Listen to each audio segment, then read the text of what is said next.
La verdad que se trata de un tema de actualidad y eso muchos ciudadanos catalanes lo sabemos. Quizá no es fácil convivir en estos momentos en una sociedad en la que uno en ocasiones puede sentirse ahogado. Se ha dado casos de catalanes que han decidido autoexiliarse, exiliarse de manera voluntaria, abandonar su tierra, a pesar de sus profundos sentimientos catalanes, porque encontraban que el ambiente que se vivía allí era exagerado. Algunos han dicho que había clima bélico político. Es el caso de uno de los más prestigiosos pintores de nuestros tiempos.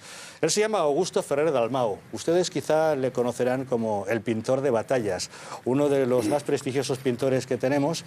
De él se ha dicho que iba a ser el mejor pintor del siglo XX, del XXI y seguramente de los venideros. Él hace unos años, siendo catalán, profundamente catalán y con apellidos muy catalanes, decidió irse de Cataluña. Augusto Ferrer Dalmau, buenas noches. Hola Javier, ¿qué tal? Buenas noches. ¿Qué lleva a un catalán, muy catalán, a irse de Cataluña porque considera que no se puede respirar a gusto en su tierra? Es que si eres muy catalán, eres muy español, va unido. Cuando tú ves que la gente se divide, que tus amigos ya, unos opinan que sí al nacionalismo, otros opinan que no, al final te acabas cargando. Luego ves las televisiones, es un bombardeo constante a la sociedad. Si tienes hijos, en el colegio ves que la asignatura catalana le dan prioridad al inglés, entonces dices, oye, ¿yo qué pinto aquí? Francamente, el mundo es enorme, España es enorme y Valladolid es precioso. Y ahí me fui. Oye, y encantado de la vida. 4 años maravillosos y la crispación se me ha quitado de golpe. O sea, ya no veo desde Valladolid todo como muy polerino, todo como muy increíble. Ya lo vives menos, el nacionalismo, eres mucho más feliz. La verdad es que no. Y cuando veo esas cosas de la independencia, el referéndum, yo pienso, y todos los que somos catalanes que estamos fuera, podemos votar. Y todos los hijos, nietos, bisnietos de catalanes que han ido a vivir fuera de Cataluña también podrán votar, porque todos tenemos algo que decir. Oye, yo... Usted tomó esa decisión hace 4 años, en el año 2009, decidió abandonar Cataluña y se vivir a Valladolid y además dejó un legado, una carta de por qué me exilio. Sí. ¿Por qué hacía falta explicarlo?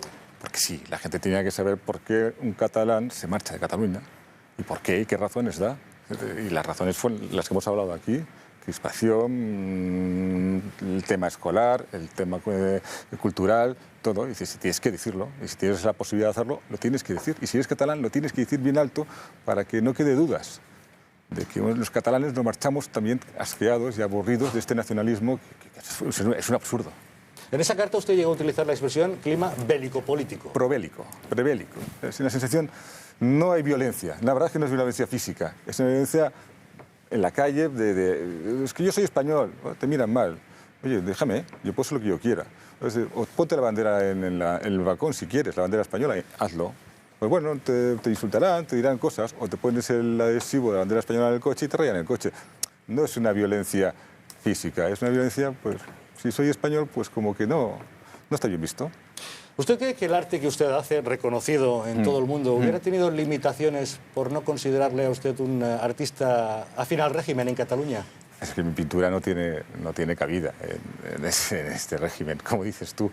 Mi pintura es pintura militar, es una pintura de historia militar española.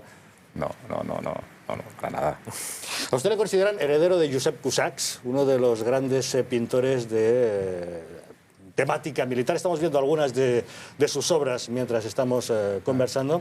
Y además, no solamente ha pintado batallas antiguas, Rocroi, o ha sacado alabarderos de todo tipo, granaderos con uniformes antiguos, sino que también ha tratado de pintar la guerra moderna. Estuvo usted en Afganistán y de allí un magnífico cuadro, La Patrulla, ¿no? Sí. Yo me empotré con un grupo de periodistas en Afganistán, estuve en primera línea con la brigada paracaidista, tomando notas, apuntes, viendo todo el panorama, y la idea era pintar un cuadro para donarlo al Museo de Ejército en homenaje a esos 100 caídos en una guerra que ha habido allá.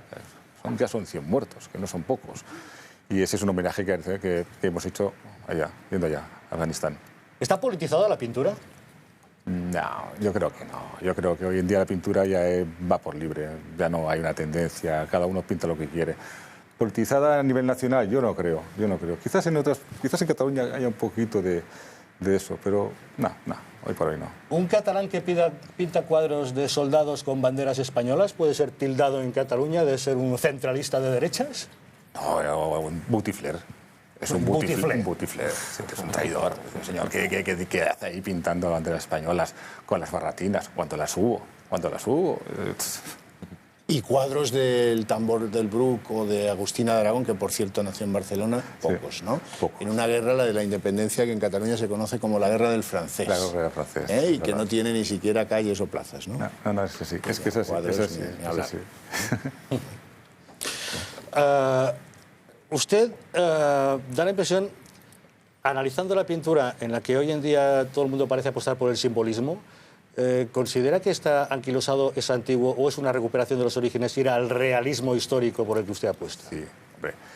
A ver, se ha abusado mucho de la pintura abstracta, se ha abusado mucho de esto y ha habido ciertos timos en este tema de pintura. Al final la gente es como todo, dice, tú pagas para ver un señor que se columpia en un columpio o pagas para ver el triple salto mortal. Pues la gente valora un poco el trabajo, es como el que canta, toca el pito o toca el violín. Es que hay una diferencia. Entonces la gente va apostando más por la pintura trabajada, más realista, más elaborada. ¿Gusta actualmente ese tipo de pintura? Mucho. Usted está exponiendo ahora en Alicante, una retrospectiva. Una retrospectiva de mi obra. Hemos hecho una recolección de diferentes obras y con la Diputación de Alicante estamos haciendo una exposición muy bonita. Sí. En esa retrospectiva está la batalla de San Marcial. La batalla de San Marcial, sí. Cuéntenos Señor. cómo fue la presentación de ese cuadro. Bueno, es curioso porque se presentó en San Sebastián, en el Palacio de Miramar, y el gobierno es Bildu. O sea, y no pusieron ninguna pega. Hace unos años era impensable poder hacer esto, presentar un cuadro con la bandera española en el Palacio de Miramar a todo... Claro, es que los de Bildu la cosa bendita les mola, ¿eh? Claro, sí, pero tampoco, como llevaba la Cruz de San Andrés, tampoco tenían muy claro qué era. Entonces, claro, no sé si era una curriña desteñida o algo así, ¿sabes? Pero bueno, ahí fue el cuadro y se explicó la batalla y fue una victoria española plena, porque participaron no solo vascos, sino extremeños de diferentes regiones de España y fue la batalla más española que se libró en la Guerra de Independencia. O sea, curiosamente, y se presentó en San Sebastián, en el Palacio de Miramar, gobernando Bildu. ¿Y confía usted en que cualquier día le llame a Artur Mas para encargarle una recreación de 1714 para el Palau de la Generalitat? No, pero igual pinto el otro lado. Fíjate, acaba de pasar por ahí uno de tus cuadros, concretamente la montaña de Montjuïc, el puerto de Barcelona. Ahí era donde se despedía los batallones que los burgueses catalanes financiaban para la guerra de Marruecos. Sí, o sea, que no leerán en los libros de historia reciente del bachillerato, pero es así. Sí, es verdad. ¿Considera usted que le van a convertir en un enemigo del nacionalismo por haber tomado la decisión que tomó de abandonar Cataluña y por hablar abiertamente, sin complejos, de este asunto? Yo creo que todos los que decimos la verdad del nacionalismo somos enemigos. O sea, da igual si soy catalán o si es andaluz o es madrileño. Si tú dices, si cuentas la verdad, automáticamente te conviertes en enemigo del nacionalismo. Es así, es así. Kiko es un admirador de la obra de Ferrer Dalmau, lo sé que te completamente. encantan los cuadros de temática militar. ¿Qué te parece que un artista tenga que abandonar su tierra justamente por ese ahogo nacionalista? El titular periodístico es la última frase que ha dicho Augusto, ¿verdad? En el momento que se dice la verdad sobre el nacionalismo te conviertes en enemigo. Eso es lo que está pasando. En el momento que se dice la verdad, el nacionalismo tiene una naturaleza muy totalitaria. Y lo inunda todo, lo inunda la convivencia, la cultura, la religión. Decía Augusto que la política, la pintura no estaba politizada, pero habrá unos escritores, unos pintores, unos artistas subvencionados y otros no. Y lo inunda todo, y entonces enfrentarte a ese monstruo nacionalista que niega la realidad y simplemente contar la realidad de, oiga, yo no participo de esto, yo soy español y yo quiero vivir en paz simplemente en mi ciudad y ustedes no me dejan, te convierte en enemigo, te convierte en un ciudadano de segunda categoría. Y esto es lo que el gobierno español debería entender, saber y proteger, que no puede haber en Cataluña. Augusto ha tenido la suerte de poder salir. Habrá mucha gente que, por el contrario, no, o al revés, que precisamente por razones de trabajo haya tenido que ir allí y no puede escolarizar a sus hijos en castellano. Y el gobierno debe entender que no pueden existir, como llevan años existiendo, ciudadanos de segunda categoría en Cataluña. Mario. Bueno, hay dos aspectos. Uno, el de la pintura.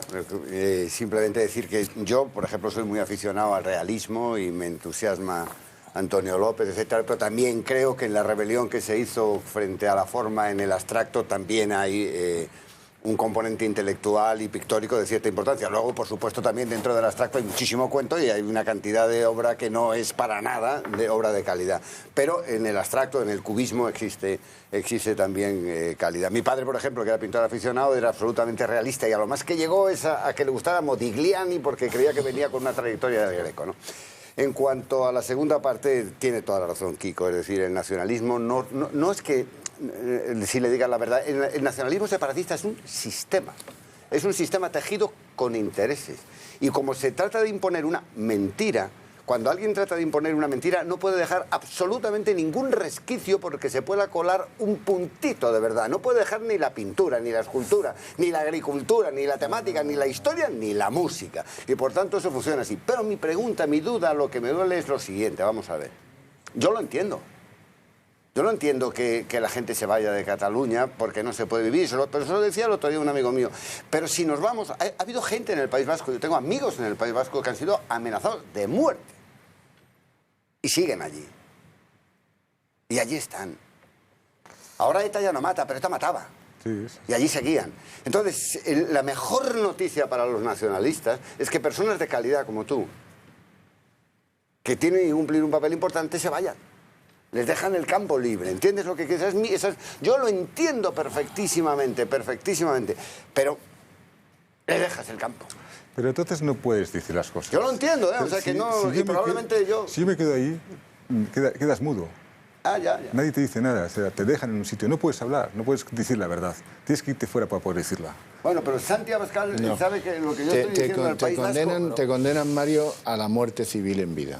Claro. Bien, pero sigues desde fuera. Bueno, Dentro, ¿qué haces? Desde fuera es más fácil actuar. Yo, por ejemplo, ahora pues puedo pintar lo que pinto y los pongo y tal y cual, y a la gente le gusta y transmito un sentimiento. Claro, que es muy bonito. Transmito un sentimiento muy español y puedo hablar tranquilamente y la gente me escucha. Si yo me quedo allá, ¿a quién se lo digo? ¿Te van a llamar en televisión? Que a mí también me gusta. No te monopolices los temas. Pero yo tengo dos Ese cuadro que he visto ahí es una preciosidad. Pero te van a llamar en televisión. No te van a llamar a televisión en TV3 a decir, óigame, hábleme usted contra el nacionalismo. No te van a llamar. No. Hay otras televisiones que también se ven en Cataluña, ¿eh? Sí, pero bueno, ya me entiendes. Pero si no te das un golpe en la mesa y dices, me voy, no te escuchan. Pero fíjate que incluso en el asunto del Barcelona, de Neymar o tal, un señor presidente ha llegado a decir, es que el fiscal de Madrid no es de los nuestros. Tremendo, sí. Tremendo. Y no pasa ni Pamplona. No pasa nada. ¿Pero cómo que no es de los? ¿Pero esto qué? ¿Los fiscales son...? Bueno. Pero es que yo creo que es lógico, porque el nacionalismo es un colectivismo donde el individuo debe desaparecer, bien sea por la raza, lo vimos en Alemania en los años 30, el Estado, lo que sea, ¿no? La nación catalana es tribal, es absolutamente tribal. El individuo allí no pinta nada y por tanto sus opiniones nada, y hay que decir lo que manda el régimen. Y en ese sentido yo lo entiendo, que hay que irse porque el ostracismo, la muerte civil es absoluta del disidente de esa dictadura, porque hay que hablar de los nacionalismos como lo que son, colectivismos totalitarios. Yo no creo que se pueda exigir tampoco de verdad el heroísmo, porque el heroísmo es más allá del deber.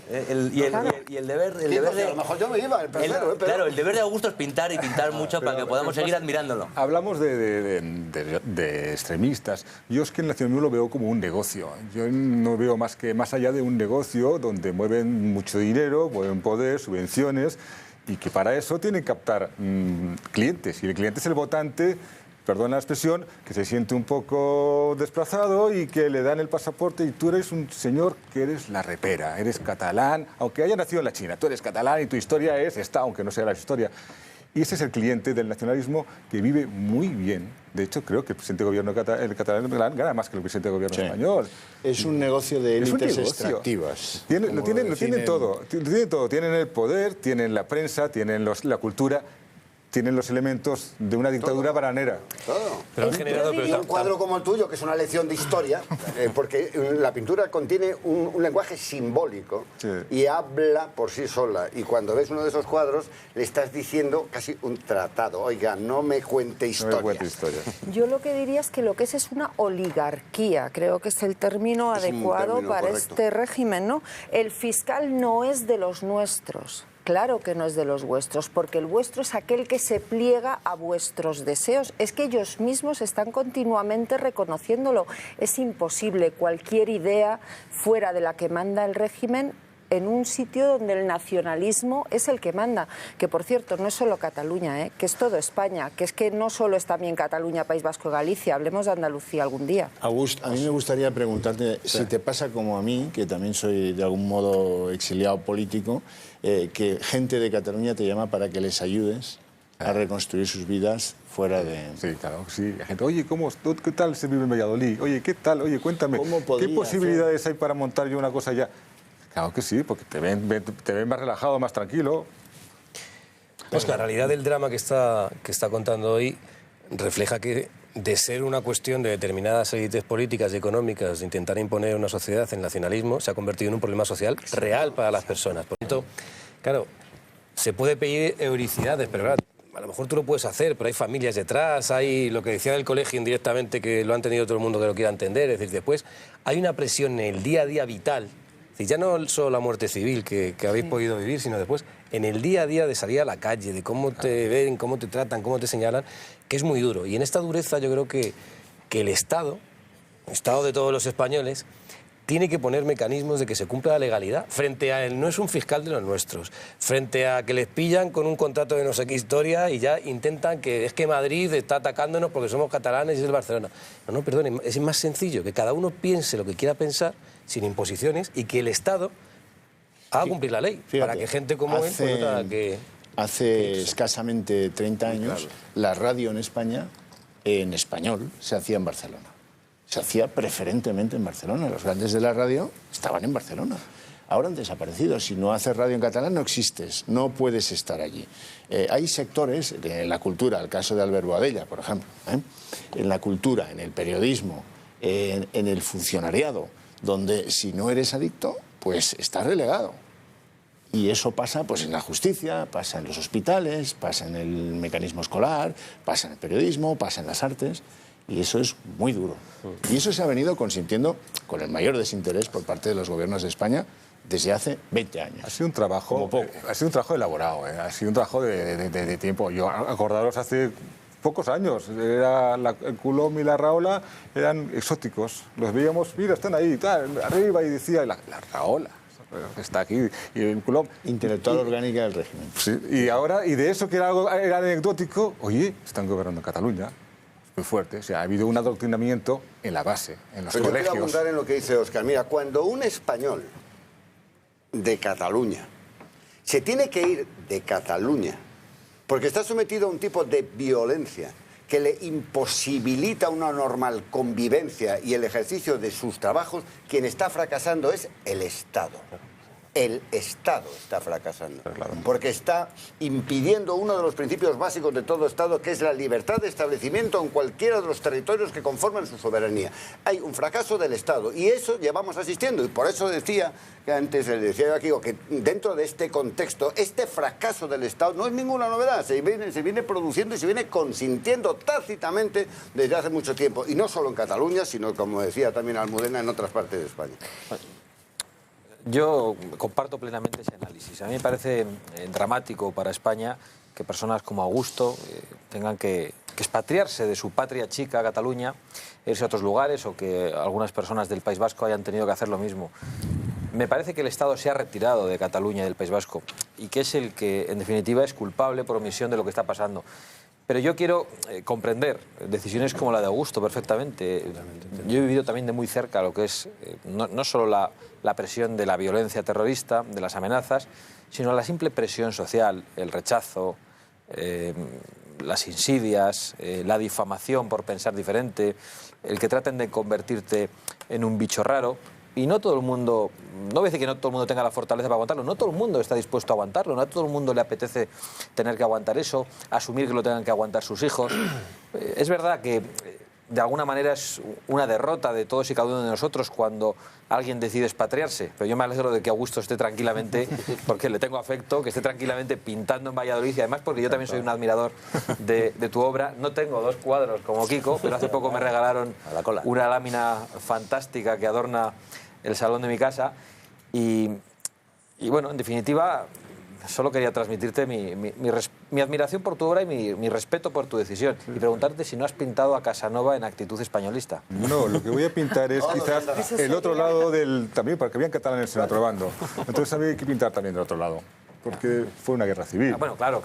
Y habían de un bando y de otro. Entonces también habían catalanes en otro bando y esa gente no lo cuenta. Pintarás el enfrentamiento entre los botiflés y los maulets. Exacto. Catalanes todos ellos de diferentes opciones monárquicas. Y un matiz que yo creo que Augusto va a compartir. Antes decías con cierto lamento, claro, y ahora quieren decidir en Cataluña sobre la secesión y los que nos hemos tenido que ir y los hijos de los que se han tenido que ir y los nietos. Y los bisnietos. Pero yo estoy de acuerdo con eso, pero voy a ir más allá. Yo, que soy vasco, tengo derecho a decidir sobre Cataluña. Por supuesto. Porque a mí Cataluña me pertenece también. Por supuesto. No, también, por supuesto. Porque Cataluña hay gente de todas partes de España. Cataluña no son catalanes de raza. Podemos ser tú o somos yo, no. Hay González, Fernández, que son igual que nosotros y son de otras provincias. O sea, ¿de qué estamos hablando? ¿De qué estamos hablando? Estos que nunca llegan a ser consellers del régimen, sí, ¿no? Llega un momento que el catalán tiene que salir a la calle si los gobiernos no actúan y decir las cosas claras. La gente, el volver al sentido común, el sein catalán y que vuelva otra vez, porque esto se está yendo de madre. Esto ya es una tontería, Modena. Estabais diciendo que el Estado ha fracasado. Entonces yo lo que me preguntaría aquí es si el Estado podía hacer otra cosa que no fuera fracasar. Porque antes hablaba yo de oligarquía en Cataluña, pero es que el sistema del Estado español también es un sistema oligárquico, como los propios partidos. Y es que no hay un partido nacional en España. Pensad en el Partido Popular, el PSOE, que son los grandes. Si están también divididos en taifas oligárquicas, varoncitos. No, pero es que esto ha empeorado en los últimos años. Lo que tenemos ahora en Cataluña es en realidad un Estado fallido. Parte de este Estado es Estado fallido en Cataluña. ¿Y por qué? Dice, pues mire, porque hay 110 ayuntamientos que se declaran insumisos fiscales. Porque hay 11 sentencias que el Gobierno de la Generalitat dice que no va a cumplir y que afectan a las libertades, que es el bien último a preservar. ¿Por qué más? Pues porque cada día, desde hace 2 años, asistimos a amenazas, a desafíos, a deslealtades, que esto es muy importante, entre el Gobierno de Cataluña, legítimo y democrático, y el conjunto de España. Y por eso digo que es parte del Estado, está fallido en Cataluña. Pero hay una cuestión que yo creo que no hay que confundir, y lo ha dicho Aray con todo el cariño que te puedo profesar de lo que has dicho. No es una cuestión de razas, es una cuestión de cultura. Es decir, hay una cultura catalana, hay gente que ha nacido en Cataluña, una generación, 2, 3... las que sean. Hay gente que ha venido de otras tierras, que ha nacido en otras tierras, que han venido a Cataluña, pero no es una cuestión de raza, porque si decimos que es una cuestión de raza, estaríamos intentando justificar totalitarismos. No hay razas, hay cultura, hay gente que nace allí, otro que ha venido después, otro antes, y tiene que haber convivencia entre las razas. No, pero que no le digo que crea cultura. No, es que lo he dicho porque estamos en televisión, a lo mejor quería decir... No, que lo sé, pero que como creo que por las palabras que le he escuchado... El tema cultural. Son culturas. Por la parte que le he escuchado, que tampoco le conozco, pero creo que por la parte que iba no iba por esa, para dejar también... Pero hay un libro fantástico de Paco Caja que se titula La raza catalana y que analiza el discurso racista del nacionalismo catalán. Entonces yo entiendo que cuando Augusto se refiere a eso, utiliza su propio lenguaje para ridiculizarlo, como si yo me refiriera a los de raza vasca, lo haría para ridiculizar las posiciones de Sabino Arana. Hablar de raza en un país esencialmente mestizo como es España es un concepto entre esotérico columbal, ¿no? Por eso lo abandonaron, pero el origen es verdad lo que dice Santiago. El origen del nacionalismo catalán sí que tiene el componente racial y muy desarrollado. Lo abandonan efectivamente cuando ya incluso científicamente se va comprobando que, hombre, Barcelona racialmente la van abandonando cosas es complicada. Cada rato abandonan una. Augusto, ¿son conscientes los ciudadanos en Cataluña de que sus hijos han sido adoctrinados en las últimas 3 décadas y comulgan con el mensaje oficial o saben que está amparado en mentiras históricas? Yo creo, estoy seguro que no son conscientes. O sea, hay una sociedad que está en contra, que no les gusta real, pero sí que es cierto que en comarcas no son conscientes. O sea, se encuentran que tienen una deficiencia con el castellano importante a la hora de comunicarse, porque la tienen en comarcas, en Olot, en tus sitios de provincias, pero bueno, lo viven dentro de su historia, y apenas cada vez salen menos, y cuando navegan, lo único que yo pienso que al final nos puede favorecer en contra del nacionalismo es las nuevas comunicaciones. Internet, nadie navega en catalán, al final acaban todos yendo al castellano o al inglés. Y esto quizás nos favorezca un poco a la larga, porque el catalán dentro de la red no tiene futuro. no nos engañemos. Pero estos chavales no son conscientes, las familias tampoco. La verdad es que sufrir el nacionalismo en el día a día es complicado, es agobiante, pero la verdad es que el nacionalismo en ocasiones tiene situaciones absolutamente ridículas, como por ejemplo, ¿saben ustedes que un personaje público conocido en Cataluña puede cometer un error gravísimo a la hora de escoger el nombre que ponerle a un hijo? Beatriz Rojo, cuéntanos. Pues hasta ahí llegan muchos nacionalistas, aluvión de críticas, de ataques a Carles Puyol, pues por haber elegido qué nombre le ponía a su hija, un nombre que parece ser que no ha gustado a muchos nacionalistas, a muchos independentistas.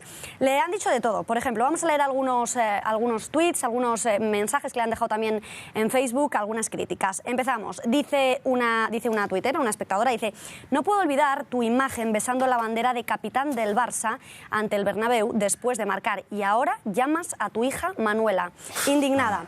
Otro espectador le dice: ¿te has vuelto loco? ¿Se merecía Montserrat o Mercé? Después de leer los comentarios veo que la mayoría piensa igual. Flora Nicolás le dice... Los nombres, dice, bueno, lo estoy leyendo en catalán, con lo cual a lo mejor me equivoco en algo. Dice: los nombres de la mayoría de hijos del Barça son de telenovela sudamericana. ¡Qué pena! Ricardo Toledo dice: hay que ser cutre para llamar Manuela a tu bebé. De tan modernillos que sois, pasáis a ser cutres.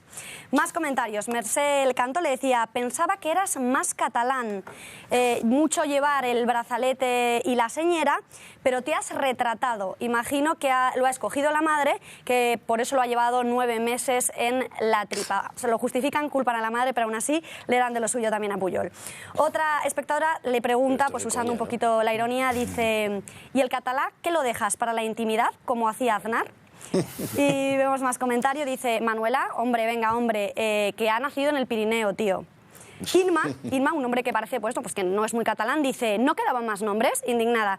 Y ya por último, comentarios también muy soeces, dice: tiran más 2 tetas que 2 carretas. El patriotismo es un mito. La única patria es la familia. Y si la mujer ha escogido Manuela, bueno, pues Manuela será. Augusto raya en la ridiculez, ¿no? Sí, porque aparte muchos de los que los dicen tienen apellidos castellanos. O sea, es lo cachondo del tema. Es un gran delirio. Me dice, le pueden poner Nela y así superamos el trance. Pero me dice Eduardo García Serrano, me apunta una reflexión, dice: ¿y qué le harán, dice, a Ramón Berenguer, IV conde de Barcelona, que se casó con Petronila? Coño, le tiran abajo los monumentos, no sé, sí, alguno tiene en Barcelona. Sí. Aparte del a cabezazos, es también cómico que lo tiene, de luego la noticia de terrible. Claro, pero mirad lo que subyace ahí. Es que esa niña irá al colegio. Y entonces es Manuel, y se encontrará con los hijos eso. Y entonces ya es difícil de traducir, es un puro apartheid. Esa violencia soterrada que no es física, pero que acaba generando un régimen de absoluto apartheid y de xenofobia. Pues esas son las reacciones de los nacionalistas en el pueblo, pero